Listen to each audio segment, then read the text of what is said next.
Oke, Bismillahirrahmanirrahim. Assalamualaikum warahmatullahi wabarakatuh.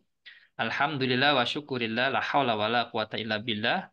Allahumma sholli ala sayyidina Muhammad wa ala ali sayyidina Muhammad. Ya Fatah, ya Hanan, ya Alim, ya Aziz, ya Jabar, ya Dal Jalali wal Ikram, ya Arhamar Rahimin. Semangat siang, Bapak Ibu dan teman-teman pesantren online 21 hari ya menjadi magnet uang magnet rezeki. Ya, kita jumpa lagi di Zoom. Ada 89 orang. Ya, memang siang itu unik ya. Ada yang ngantuk, ada yang kerja. Ya, Masya Allah. Oke, kita rekam supaya nanti yang tidak bisa hadir bisa mendapatkan juga.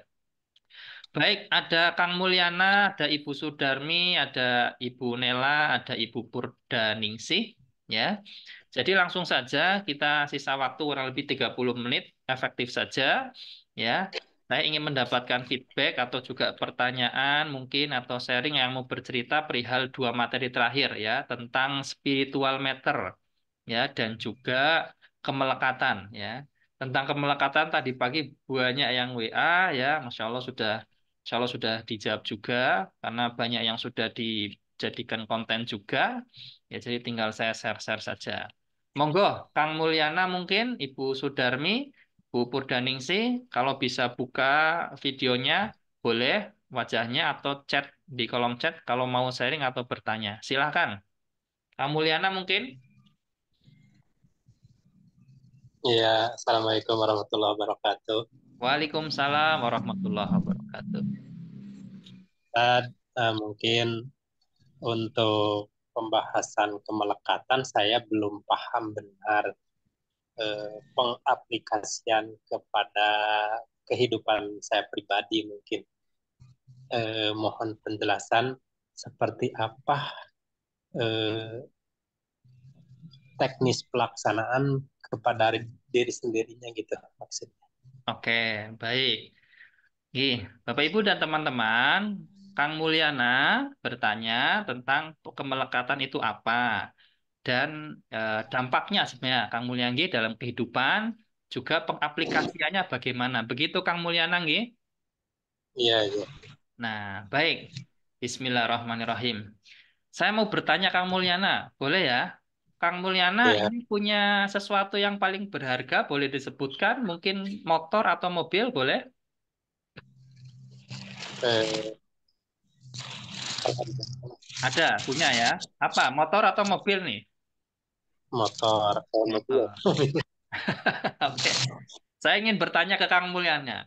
Kalau Kang Mulyana tiba-tiba kehilangan motornya, kira-kira sedih apa tidak? Sakit hati apa tidak? Mungkin sakit hati. Sakit hati ya. Sakit Ya, hati. Kenapa Kang Mulyana sakit hati sepeda motornya hilang? eh, alasannya mungkin saya Karena ya berarti milik saya gitu, yang sudah mungkin beberapa tahun di- dimiliki gitu maksudnya. karena sudah menyatu jiwanya, hatinya, pikirannya dengan motor, Pak ya. Intinya adalah Pak Mulyana merasa memiliki, betul? Gitu, Pak ya. Tapi kalau pertanyaan Ya, seperti gini, Kang Mulyana, ada Pak Camat. Pak Camat itu motornya hilang, kecurian di pasar waktu parkir. Saya tanya Kang Mulyana, kira-kira Kang Mulyanya sedih atau sakit hati apa enggak? ya mungkin hanya iba aja mungkin Tiba aja. Sakit hati enggak ya? yang enggak.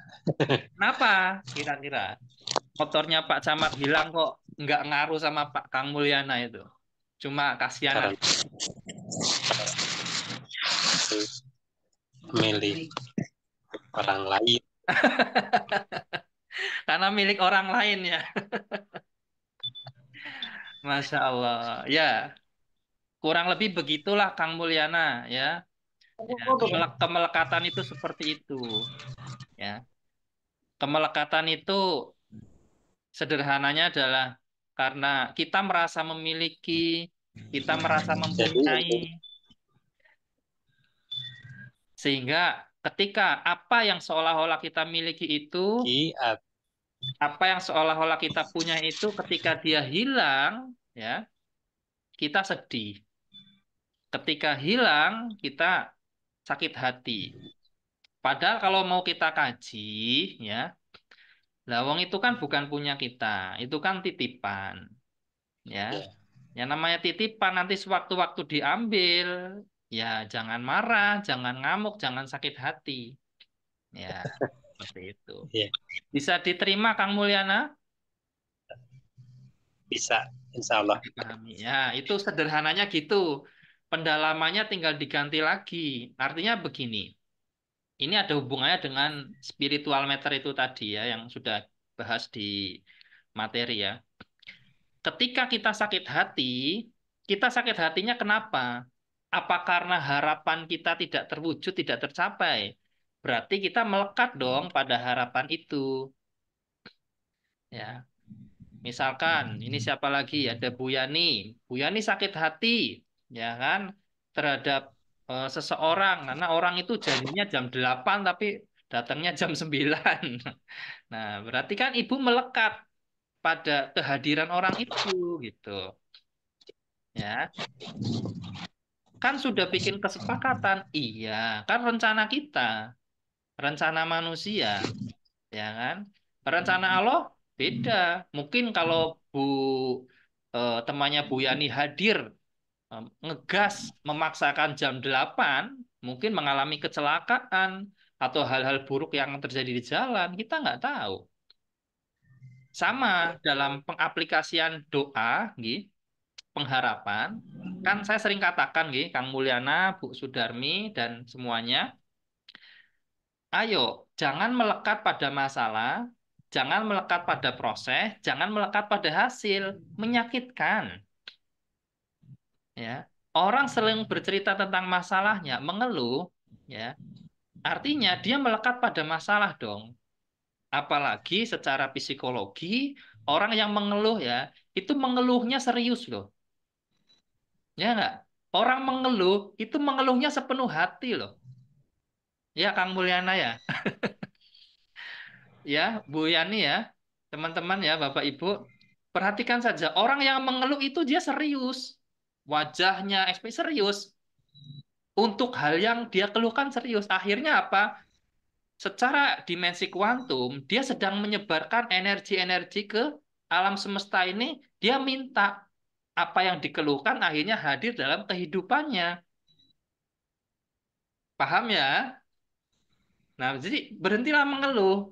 Karena mengeluh itu kita secara tidak sadar bahkan kita sedang mengkrit dunia kecil kita, ya, pikiran, perasaan, dan juga kita sedang meminta pada dunia besar di level kuantum. Terus caranya gimana? Kan kita sudah belajar nih, the power, ada yang mengatakan the miracle atau keajaiban dari jeda. Ya, jeda, koma. Ketika kita mau bereaksi pada satu hal, jangan langsung bereaksi. Ya, seperti tadi contohkan misalkan Kang Mulyana motornya hilang. Motor hilang ya. Jangan langsung direaksi, ada jeda. Si. Aku tak wudhu dulu lah. Biarkan itu, ini kan data nih, fakta nih. Fakta mau masuk nih, motor hilang. Oke, motor hilang, taruh dulu Pak di sini. Jangan masuk ke sini dulu, ke area di dimensi kita dulu. Bilang Sadar utuh, sadar penuh nih. Oh, oke di sini dulu nih. Nih, ya di sini fakta, data motor hilang. Oke lah, aku butuh dulu lah. Kang Mulyana butuh dulu nih. Sholat dulu, ya. Sholat dulu, ngademin hati. Nah, sekarang ambil lagi tuh, motor hilang. Fakta data kan? Oke, motor hilang. Didekati dengan jernih, Pak. Oh iya, aku lupa nyabut kunci. Salahku. Oh ya, mungkin memang sudah waktunya. Rezekiku cuma sampai di situ. Nanti Allah pasti akan ganti yang lebih baik. Kita berlatih skenario positif. Kita sudah belajar loh di materi MKSO ya. Melatih berpikir dan berperasaan positif. Masuk ya, Kang Mulyana ya? Nah, Iya, Mas. dipicu terus nanti enak, enak rasanya, enak banget rasanya. Nah, begitulah pengaplikasiannya dalam segala hal. Ya, maka sadarilah, ya. Jadi ketika ada sebuah kejadian, ya, jangan langsung melakukan justifikasi. Tahan dulu, ya, begitu. Bisa diterima, bisa dipahami, Kang Mulyana, Bu Yani. Hmm. Untuk itu, tapi kalau menghadapi tentang beban amanah, bagaimana pengaplikasiannya? Ini utang atau piutang, Pak? Eh, Amanah berarti Utang. hutang.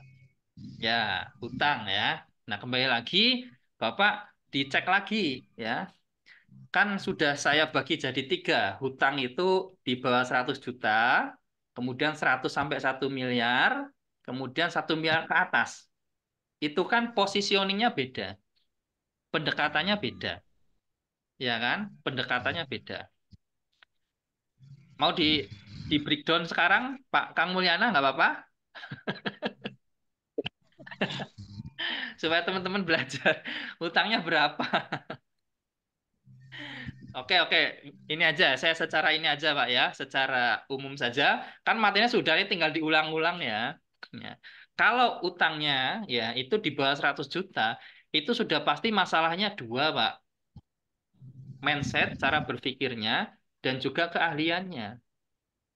Jadi begini,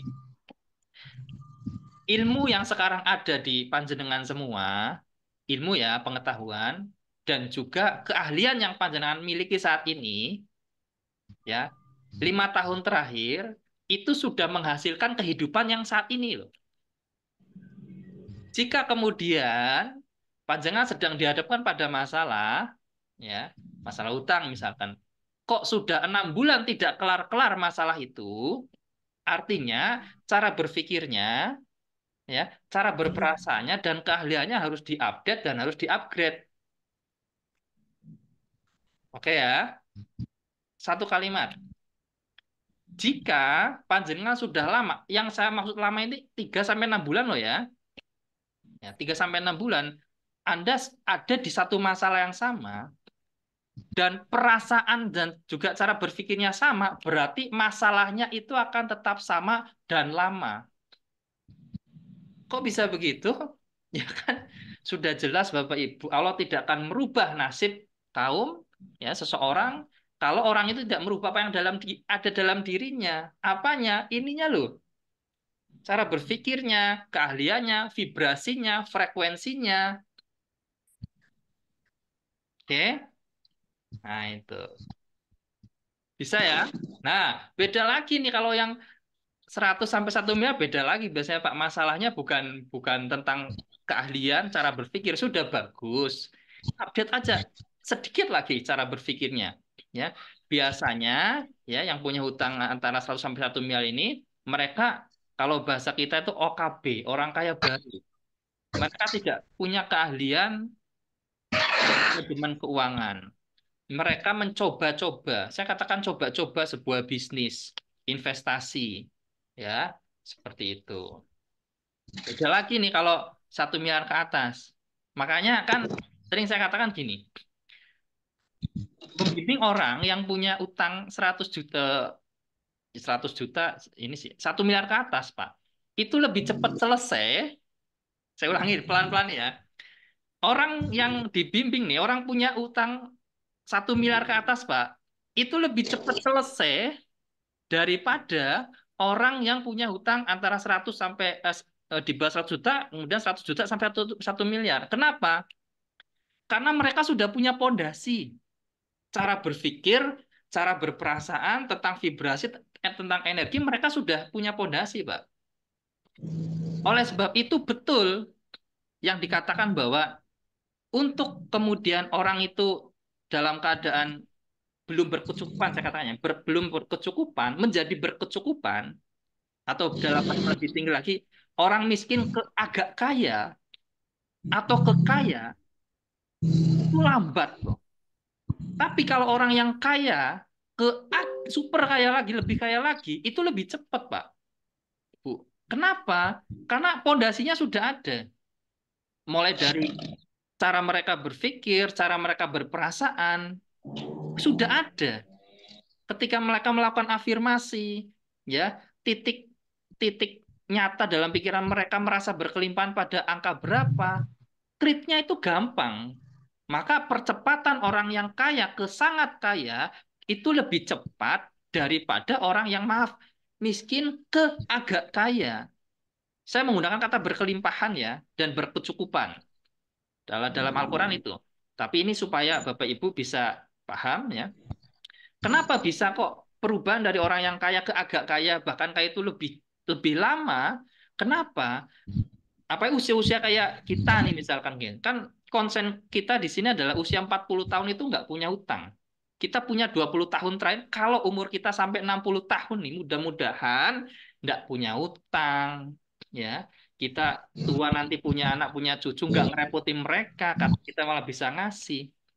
Tapi memori tentang pengetahuan, vibrasi, energi, sebelum umur 40 ini kan banyak, Pak. Itu yang harus dibenahi. Sehingga nanti untuk up-nya itu gampang. Secara esensi dan secara hakikat bisa diterima ya, Kang Mulyana ya, Bu Yani dan teman-teman ya. Nah, ini Kang Mulyana kayaknya di belakang ada toko Pak ya. Iya, bentar lagi mau buka. Alhamdulillah. Ya, sekitar 15 menit lagi, Kang. Jadi ini nanti kalau mati sendiri berarti sudah habis lah, sudah selesai ya. Nah, seperti itu. Oke, silakan. Jika ada yang mau bertanya lagi, monggo. Perihal dua materi terakhir.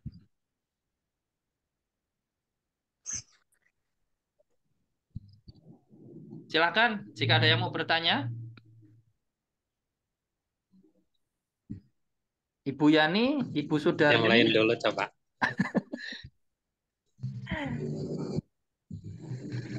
Pak Ahmad. Masya Allah, ya. Silakan. Jika tidak ada, saya yang bertanya loh. Ya. Nah, tadi kalau mau bertanya boleh silakan langsung saja atau di kolom chat ya. Mumpung kita hanya beberapa ini. Ini kita rekam supaya Bapak Ibu dan teman-teman yang lain yang absen itu yang tidak bisa hadir nanti kita bisa share di YouTube. Ini yang merasa sedang ada ini di mood ya. Misalnya tempatnya enggak suaranya masuk ya di mute aja. Ustadz, Oke, mungkin pertanyaannya tadi kan tentang utang, tentang utang. Eh, Memang untuk saya mungkin sementara ini pikiran saya itu biasa saja. Cuman hati saya lebih cenderung ingin segeralah melunasi semuanya itu bebannya. Mungkin untuk saat ini kondisi memang nyambung ke kondisi perekonomian lingkungan juga. oke, Mungkin dalam usahanya eh, turun, jadi ada imbasnya mungkin. Tapi oke, untuk pikiran kitanya seperti apa gitu. oke. Ya, ini ngapunten ya Kang Mulyana ya. Kalau dalam pendekatan pilihan bahasa tadi, panjenengan Kang Mulyana ini masih menyalahkan, menyalahkan lingkungan, menyalahkan keadaan. Tapi kan kenyataannya begitu. Ya memang begitu. Oleh sebab itu, Iya, kembali lagi materi tadi, jeda. Ya, jeda. Sesuatu tidak nah, berarti sampai kita sendiri memberikan arti. Ya, oke. Andai kata kita setujui dulu nih, lingkungan dan kondisi saat ini sedang turun. Oke, ya, seperti yang Kang Mulana ini. Oke, diterima dulu. Oke, kondisinya turun. Oke, kalau kondisi turun, untuk naiknya gimana dong? Ya, kalau dalam ranah bisnis memang banyak pendekatannya Kang Mulyana ya. Seperti ya, pendekatan produknya, atau jenis bisnisnya, atau juga market share-nya. Nah, begitu. Nah, itu di muhasabah atau diintrospeksi lagi digali lagi Kang. Kang mulai jualan apa? Marketnya apa? Profitnya berapa? Ya, luas memang pembahasan tentang bisnis. Ini contoh ya yang saya lakukan di bisnis online ya. Pertama mindsetnya gini Kang. Market itu netral loh. Tidak sepi, tidak ramai. Pasar. Itu tergantung kitanya. Tergantung apa? Satu, target market kita. Dua, sentra namanya produk center, Pak. Ya, jadi keunggulan produk kita itu apa yang dimatchingkan dengan market kita. Tiga, ini namanya cost acquisition, Pak namanya, yakni biaya beli data. Kalau kami bisnis online kan, nah kami Oke. iklan contoh ya, contoh nih iklan, iklan Facebook Ads ya. Sehari 100.000 dapat misalkan data pixel ada misalkan 100 atau nomor WA ada dapat 20. Ya, berarti dalam 100.000 itu 100.000 dibagi 20 artinya apa? Dalam satu satu satu nomor WA itu harganya berapa? Harganya 5.000 ya. Harganya 5.000. Daripada saya keliling-keliling ya ke rumah-rumah ya atau juga keluar masuk ke sekolah-sekolah, belum habis waktu, belum habis bensin. Nah, itu contohnya gitu, Pak. Pendekatannya banyak. Nah, jenengan ini kan offline ya. Nah, Oke. offline kan? Ya. Produk yang paling tinggi marginnya apa? Setahu saya sih, Pak, kalau produk komoditas, bisnis kayak jenengan ini komoditas, itu memang sepadan antara modal dan juga ini harus sepadan ya. Contohnya misalnya jenengan ada jual beras. Saya jual spare part motor. Oh, spare part motor ya. Oke, spare part motor ya. Ini saya gambaran ini aja karena saya tidak tidak pernah ya, tidak pernah bisnis itu, tapi mungkin kurang lebih senangkan saya gini, Pak. Mana sih produk yang paling cepat ini ya, cepat cepat muter? Mungkin oli, mungkin lampu rem belakang, Pak ya. Ya, itu mungkin Busi, masuk marketing juga itu. iya. Nah, konsentrasi pada beberapa produk saja yang muternya cepat, Pak. Buat promosi. Itu sebagai produk pokoknya. Lalu apa? Turunannya apa? Yang ada hubungannya dengan itu mungkin aksesoris horn, tombol, ya. Jadi produk turunan pokoknya apa yang profitnya muternya cepat dan profitnya bisa tinggi atau bisa profitnya ya kecil tapi muternya cepat. Nah, kemudian produk yang mengequip melengkapi produk yang utama itu apa? Nah, ini saya pendekatan berdasarkan pengalaman saya pribadi, Pak. Maksudnya saya sering ke bengkel paling ya sering lampu rem, ya kan, kampas rem, ya kan, oli yang paling sering ya lampu rem paling itu ya. Ya, yang untuk sementara kendala mungkin yang dihadapi sama saya itu eh, karyawan. Biasanya karyawan saya itu 3 yang nangani di lapangan Mm-mm. untuk mekanik. Tetapi untuk saat ini eh, karyawan itu sulit untuk eh, cari yang eh, ya cari yang jujur gitu. Oh, oke. Kalau tentang kejujuran mungkin Kang bisa di ini manajemennya Kang, karena manajemen itu controlling. Semisal contoh dalam nota, misalkan kan kalau kalau saya kan servis di Ahas Pak ya, di Ahas itu kan ada eh, plug part kalau nggak salah istilahnya. Kalau pasang kepala jasanya 50.000. Saya tanya kan berapa persen untuk ininya, untuk owner sama untuk ada baginya kan di sana. Nah, mungkin secara manajemen jasa, manajemen keuangannya itu mungkin di ini Pak dicari. Beli aplikasi aja kan banyak Pak. Ya, mungkin di situ. Ya, seperti itu. Nah, kalau masalah manusia sih Pak memang kalau suruh milih Pak, Pak Kang Mulyana ya. milih mana nih? Partner atau rekan kerja atau karyawan yang punya attitude tapi belum punya keahlian, atau dia punya keahliannya luar biasa tapi belum punya attitude. Tapi attitude-nya buruk. Pilih yang mana kira-kira? Pengalaman saya memang untuk pertama buka dulu itu saya ngedidik anak dari nol sampai bisa, ya alhamdulillah memang berjalan lama gitu ya.